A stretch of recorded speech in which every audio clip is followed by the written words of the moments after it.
살다 보면은 참 어려움이 있잖아요. 이 코로나 바이러스 이 팬데믹이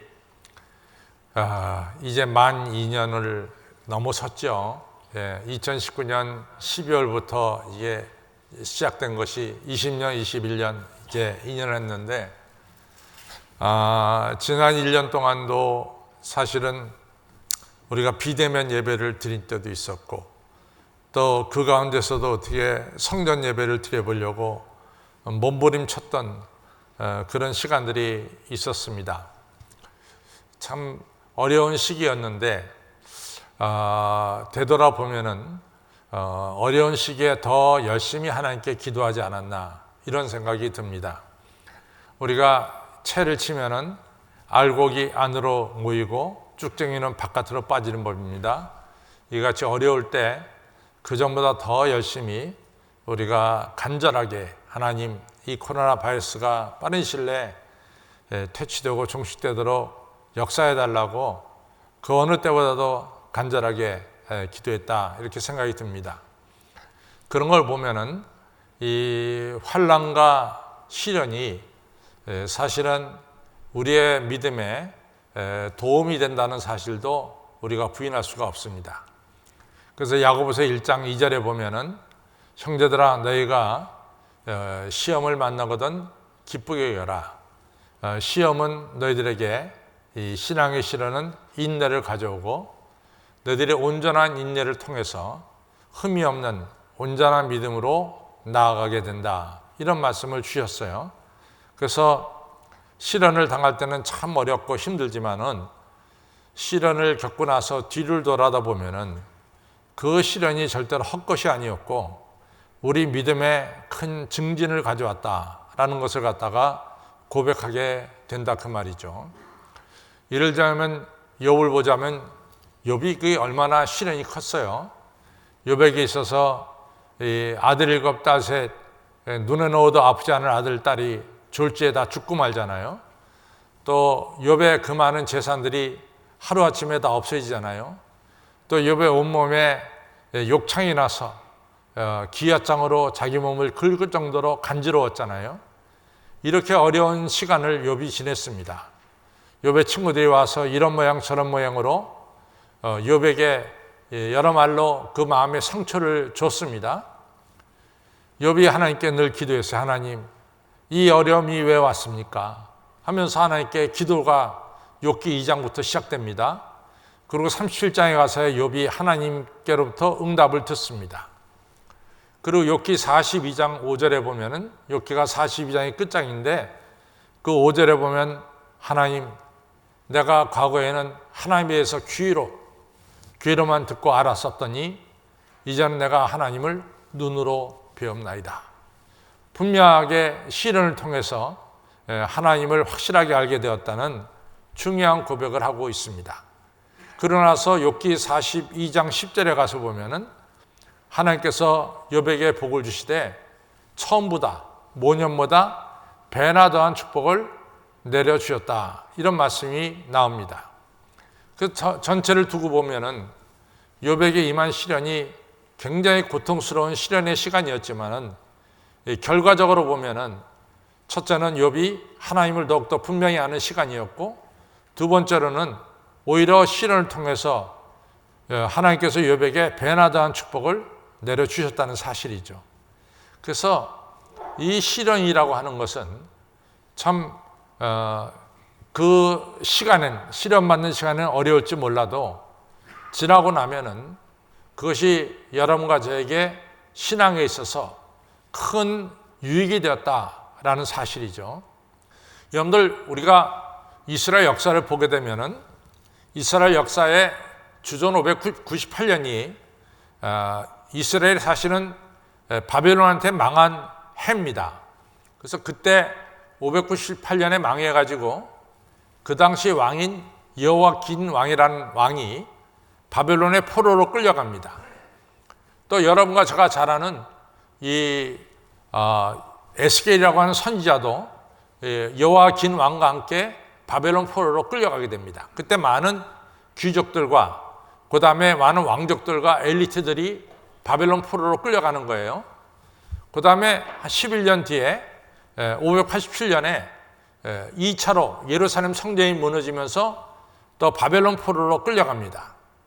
근데 아시다시피 이 바벨론 포로로 끌려가서 이 포로들이 무슨 일을 했냐면은 이 유프라테스 강과 티그리스 강 지류에 이같이 자꾸만 이 퇴적물이 강바닥에 쌓이니까 이 예루살렘에서 다 귀족과 왕족으로 지내는 사람들이 바벨론 포로로 끌려가서 그 강바닥에 들어가서 강바닥에 쌓여진 퇴적물을 끌어내는 거예요. 그 얼마나 고된 일을 했습니까? 그러니까 이분들이 이 바벨론 포로 생활하면서 시편 137편에 보면은 우리가 그발강가에 앉아서 시온을 생각하며, 시온은 예루살렘이죠. 예루살렘을 생각하며 우리가 울었다 이렇게 말하고 있어요. 그러니까 고향을 생각하면서 울었다. 눈물밖에 나올 수밖에 없다 이거죠. 그렇게 절망한 가운데 지냈습니다. 그래서 이제 그 당시에 바벨론 포로로 끌려간 사람들의 삶의 형태를 잘 묘사한 게 뭐냐면 에스겔서 37장에 나오는 골짜기에 쌓여진 마른 뼈들이에요. 그래서 골짜기에 쌓여진 마른 뼈들은 바벨론 포로로 끌려가서 절망 속에 지내는 이스라엘 사람들을 표현한 것입니다. 그만큼 절대적 절망 그리고 절대적 어려움 속에 이 포로 생활을 하게 된 거죠. 그때 선지자 에스겔을 통해서 중요한 메시지가 전파됩니다. 그 메시지가 뭐냐 하면은 이제 하나님께서 메시아 그리스도를 보낼 것인데 이 메시아 그리스도가 와서 이스라엘을 고향으로 돌아가게 할 뿐만 아니라 영원토록 다윗 왕과 같이 훌륭하게 너희를 다스릴 것이다. 이런 메시아 그리스도 출현이라고 하는 메시아가 온다고 하는 이 메시지를 바벨론 포로들에게 전하기 시작했습니다. 그러니까 절대 절망 속에 있었던 바벨론 포로 생활하던 하나님 백성들이 메시아가 오신다, 메시아가 출현한다, 메시아가 도래한다, 이 소식은 정말 기쁜 소식이었죠. 그래가지고 저들이 메시아가 오기를 학수고대했습니다. 그리고 메시아가 오시는 것을 이웃 사람들에게 다 전하기 시작했죠. 근데 그 메시아의 도래 소식이 바벨론 포로들에게만 전파된 것이 아니라 이 포로들이 살고 있었던 그 이라크 땅, 지금 이라크 땅에 간 거 아니에요? 이라크 땅에 사는 사람들에게도 메시아가 오신다는 소식이 전파된 거예요. 전파. 그들이 듣게 된 겁니다. 왜냐하면 포로민들이 그 얘기를 하니까 듣기 시작한 거예요. 그 소식을 듣고 그냥 한쪽 귀로 듣고 한쪽 귀로 흘린 사람도 있지만도 그 소식을 듣고 받아들이고 믿은 사람들도 있었어요. 그러면 그 소식을 듣고 받아들이고 믿은 사람이 누구냐? 오늘 성경에 나온 동방박사들이에요. 이 사람들이 페르시아 사람들이거든요. 이 사람들이 메시아의 출현을 갖다가 듣고 믿었어요. 여러분 만약에 이 사람들 어떻게 그 예루살렘까지 옵니까? 이게 얘기가 돼야 되는 거예요. 그냥 온 게 아닙니다. 바벨론 포로로 끌려갔던 하나님 백성들이 메시아가 온다고 하는 소식을 예언자로부터 듣고 저들이 학수고대하면서 메시아가 오기를 기다렸단 말이죠. 이런 이야기가 포로들 사이에서 오고 갔겠죠? 그리고 그 이야기가 포로들만 오고 간 것이 아니라 그 마을 사람들, 그 지역 사람들에게도 자연스럽게 전파된 겁니다. 이 전파된 소식을 믿는 사람도 있고 안 믿는 사람도 있었단 말이죠. 근데 동방박사들은 그 전파된 소식을 들었고 믿었고 기다렸습니다. 그것이 바로 동방박사들이에요. 이같이 동방박사들은 메시아가 이 땅에 오신다는 소식을 들었고 믿었던 사람 중에 하나입니다. 우리가 이제 성경에 보면은 하나님이 하나님 자신을 나타낸다. 이걸 조금 어려운 단어로 뭐라고 말하면 계시라고 말합니다. 계시. 그래서 우리가 이 앞으로 이루어질 일을 우리에게 말씀하고 있다. 그래서 요한 계시록이라고 부르죠. 계시라고 하는 것은 하늘의 역사를 오늘 우리들에게 알려주는 걸 갖다가 계시라고 말합니다. 그러면 우리가 쉽게 생각해서 이 하늘의 계시는 정말 성경을 열심히 공부하고 아침 저녁으로 하나님 찾고 성경을 많이 아는 이런 사람들에게 계시가, 하늘의 계시가 먼저 알려지지 않겠는가, 이런 생각을 우리가 자연스럽게 할 수 있어요. 근데 성경을 보면은 이 하나님의 계시를 사실은 성경을 많이 공부한 서기관들이라든가 율법학자들이 하늘의 계시를 아는 것이 아니라 오히려 성경에 대해서는 많이 알지 못하지만 이 메시아의 출현을 기다리던 동방박사들이 먼저 예수님의 탄생, 하늘의 계시를 알게 되었다, 그 말이에요. 또 율법학자들이나 서기관들이 예수님의 탄생 소식을 먼저 들은 것이 아니라 한밤중에 남의 양을 칠 수밖에 없는 가난한 목자들이 하늘의 계시를 먼저 들은 거예요. 여러분들 사무엘상 3장에 보면은 그 당시에 이 성전이 어디 있었느냐? 성전이 있는 곳은 바로 법궤가 있는 곳이 성전이 있는 거예요. 그러니까 사무엘상 3장만 하더라도 예루살렘 성전이 지어지기 전 이야기입니다. 그때 성전이 어디 있었냐면 실로라는 곳에 있었어요. 실로. 근데 실로라는 곳에 왜 성전이냐면 거기에 법궤가 있었기 때문에 실로가 성전이었어요. 근데 그 실로 성소의 제사장의 이름이 누구냐? 엘리였어요. 근데 우리가 사무엘상 3장에 보면 하나님의 음성이 실로 성소에 이제 들리는데, 글쎄 이 하나님의 음성을 당연히 제사장인 엘리가 들어야 되잖아요. 엘리가 못 들어요. 엘리가 듣질 못해요. 누가 들었느냐? 제사장을 돕는 조그만 아이인 어린 사무엘이 들었어요. 좀 아이러니컬하죠. 왜 제사장인 엘리가 듣지 못하고 어린 아이, 돕는 아이인 이 사무엘이 듣느냐라고 하는 거예요. 그렇습니다. 예수님의 오신 소식은 당연히 율법학자와 서기관들이 들어야 되는데, 들에서 양을 치던 가난한 목자들, 그리고 이스라엘 사람이 아닌 외국인인 동방박사들이 먼저 들었어요. 또 하나님의 음성을 엘리 제사장이 듣는 것이 아니라 엘리 제사장을 돕는 이 사무엘이 들었습니다. 그 이유를 예레미야 29장 12절 13절에서 정확하게 답을 찾고 있어요. 예레미야가 29장 12절 13절에 뭐라고 말하냐면, 너희가 나에게 간구하고 구하면 내가 너희들의 기도소리를 들고 응답하리라. 너희가 나를 찾고 그리고 또 찾으면 내가 너희를 만나주리라 라고 분명히 말씀하고 있어요. 그러면 답은 나오는 거예요. 답은 나오는 겁니다. 정말 율법학자들이, 그 당시에 이 성경을 연구하는 서기관들이 메시아의 오심을 정말로 간절히 기다렸느냐? 그렇지 않았다는 거예요. 그러나 이방인인 이 동방박사들은 메시아 출현을 간절히 기다렸느냐? 기다렸다는 거죠.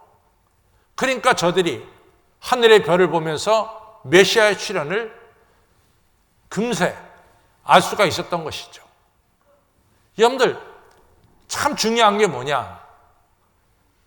하나님께서는요, 누구에게 하늘의 비밀을 가르쳐 주냐면은 하나님을 사모하고 앙망하는 자에게 하늘의 계시, 하늘의 힘을 베풀어 주시는 거예요. 또 두 번째로 중요한 것은 동방박사들은 하나님의 계시를 보고 그걸로 끝난 게 아니에요. 그 즉시 일어나서 이 페르시아를 떠나서 예루살렘까지 오게 되는 거죠. 여러분들 한번 이란 땅에서 지금 예루살렘으로 오게 되는 그 지형을 한번 봅시다. 티그리스 강이 있어요. 유프라데스 강이 있어요. 두 강을 넘어야 됩니다. 그 다음에 아라비아 사막이 있어요. 아라비아 사막을 건너서 요르단이라는 땅에 가게 됩니다. 요르단 땅을 한다면 요단강을 건너야 돼요. 그리고 예루살렘에 가게 되는 거예요. 얼마나 긴 거리인지 모릅니다. 그런데 동방 박사들은 계시를 받은 그대로 행동으로 옮겼어요. 요즘 우리가 새벽에 야고보서를 공부하고 있습니다. 근데 야고보서의 핵심이 두 개예요. 첫째는 뭐냐? 행함이 없는 믿음은 죽은 믿음이다. 두 번째 중요한 것은 경건한 신앙생활을 중요하게 다뤄요. 경건한 신앙생활. 그런데 이 야고보는 이 행함이 없는 믿음에 대해서 너무 신랄하게 비판합니다. 행함이 없는 믿음은 마치 내가 거울을 보고 이게 보니까 이쪽 뺨에 뭐 검정이가 묻었어요. 그럼 어떡합니까? 닦아내야 되잖아. 거울을 보고 검은 게 묻었으면 닦아내는 게 당연한 거죠. 근데 행함이 없는 믿음은 뭐냐? 이 옆에 볼에 검은 게 묻었는데 안 닦아내는 거야. 그것이 바로 행함이 없는 믿음이다 라고 말해요. 또 행함이 있는 믿음은 뭐냐? 이 야고보는 두 가지 예화를 드는데 하나는 아브라함이에요. 아브라함이 왜 믿음의 사람이냐? 아브라함은 하나님께 계시받은 대로 행동을 옮겼다는 거죠. 그래서 갈대우를 떠나서 예루살렘에 가나안 땅에 왔고 또 창세기 22장에서는 자기 아들 이삭을 갖다가 하나님의 말씀대로 바쳤다는 거야. 그 행함으로 말미암아 아브라함이 의로운 사람이 되고 그 다음에 믿음의 사람이 되었다 이거죠. 또 기생 라합은 이스라엘 사람이 아닙니다. 그 앞에 기생이라는 말이 붙었듯이 그 사회에서 존경받는 여자가 아니에요. 술 파는 여자고 그 동네에서 손가락질 받는 여자예요. 그런데 우리가 마태복음을 보면 라합이 예수님의 족보에 들어간 여자가 돼요. 근데 이 라합은 뭐냐? 성경에 보면 상천하지에 하나님이 한 분이신 것을 이 사람은 아는 거예요. 그래서 이스라엘 정탐꾼이 이제 여리고성을 정탐하러 왔을 때 이 정탐꾼을 지켜주고 보호해 준 거예요. 행동으로 옮긴 거예요. 바로 행함이 있는 믿음이 바른 믿음이다 라는 사실이에요. 여러분, 동방 박사들은 하나님께 계시를 받고 계시받은 것을 썩힌 것이 아니라 계시받은 대로 행동으로 옮긴 이러한 믿음의 사람이었습니다. 또 한 가지 우리가 중요한 것은 동방 박사들이 왜 베들레헴에 왔습니까? 왜 왔어요? 온 목적이 뭐예요? 온 목적이 뭡니까? 아기 예수님께 경배하러 온 거야. 예배하러. 여러분과 저처럼 이 시간 왜 왔어요? 예배 드리러 온 거야. 그러니까 동방 박사들은 어린 예수님 앞에 무릎을 꿇고 경배를 드린 거죠. 예수님 발 앞에 무릎을 꿇었다는 것은 세 가지 의미가 있어요. 순종한다는 의미, 또 충성한다는 의미, 겸손의 의미가 들어있는 거죠. 복종과 충성과 겸손이라고 하는 마음을 가지고 하나님께 예배 드린 거죠. 그 다음에 예배 드릴 때 이같이 순종과 충성과 겸손을 바치고 황금과 유향과 모략을 드렸어요. 황금은 뭡니까? 변함이 없는 믿음이야. 유향은 뭡니까? 기도야. 모략은 뭡니까? 영생을 하는 영생의 의미가 들어있는 거예요. 그래서 우리가 예배는 우리가 변하지 않는 믿음과 하나님께 늘 교통하는 유향과 그리고 영생할 줄을 믿는 모략으로 예배를 드리는 거죠. 그렇죠? 자, 세 번째로 중요한 게 있어요. 이제는 예배를 드리고 나서 우리가 예수님 만나고 나서 그 다음에 중요한 것은 누구의 말을 듣느냐, 이게 중요한 거예요. 누구의 말을 듣느냐, 이게 중요한 겁니다. 마가복음 10장에 가서 보면은 뭐가 나오냐면은 소경 바디메어가 나와요. 근데 예수님께서 여리고로 오셨다는 소식을 들으니까 소경 바디메어가 예수님을 만나고 싶죠. 근데 눈이 안 뵈니까 예수님이 어디 계신지를 모르는 거야. 그러니까 소경 바디메어가 소리를 바락바락 지릅니다. 다윗의 자손 예수여, 나를 불쌍히 여기소서. 예수님 어디 계신지 모르니까 너무 소리를 바락바락 지르니까 그냥 옆에 사람들이 야, 이 거지야 좀 조용히 해라. 그럼 더 크게 질러. 예수님이 그 소리를 들었어요. 찾아갔습니다. 소경 바디메어야, 내가 너한테 뭐 해주기를 원하느냐? 바디메어는 두 말도 필요 없어. 주여, 내가 보기를 원하나이다.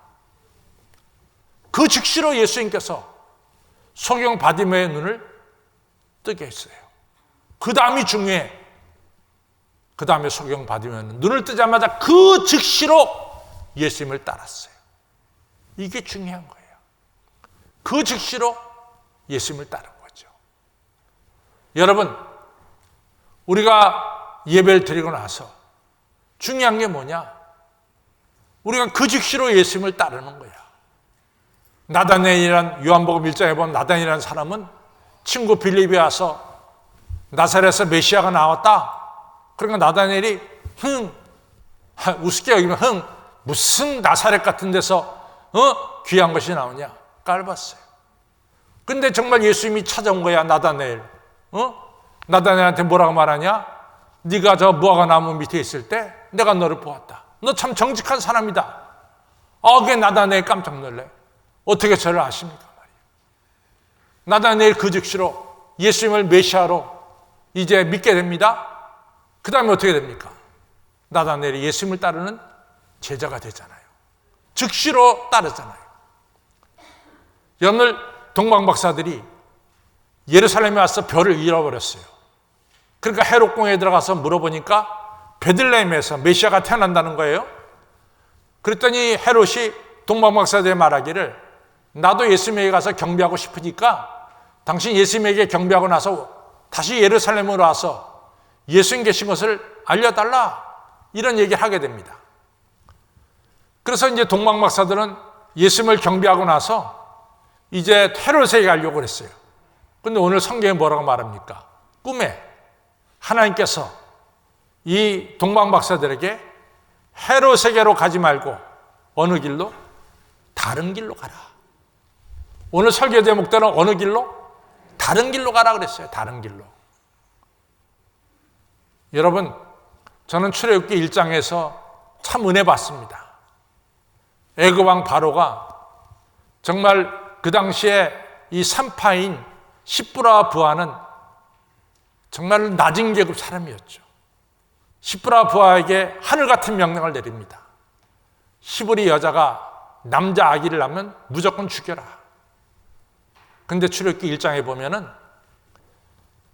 이 시브라 부하 산파가 히브리 여인이 남자아이를 낳을 때 죽이지 않습니다. 그러면서 뭐라고 설명해 붙이냐면은 하나님을 두려함으로 하나님 말씀대로 생명을 살리는 일을 하게 됩니다. 여러분, 동방박사에게 큰 주목은 그 당시 왕인 헤롯 왕이었어요. 그러나 예수님을 만난 뒤에 동방박사는 헤롯 왕의 말을 듣는 것이 아니라 하늘의 음성을 듣고 다른 길로 갔다라고 하는 사실입니다. 오늘 여러분과 제가 예배드리고 나서 여러분과 저는 누구의 말씀을 들어야 될까요? 하나님 말씀을 듣고 다른 길로, 축복의 길로, 생명의 길로 나아가시는 여러 성도님들이 되시기를 주님의 이름으로 축원합니다.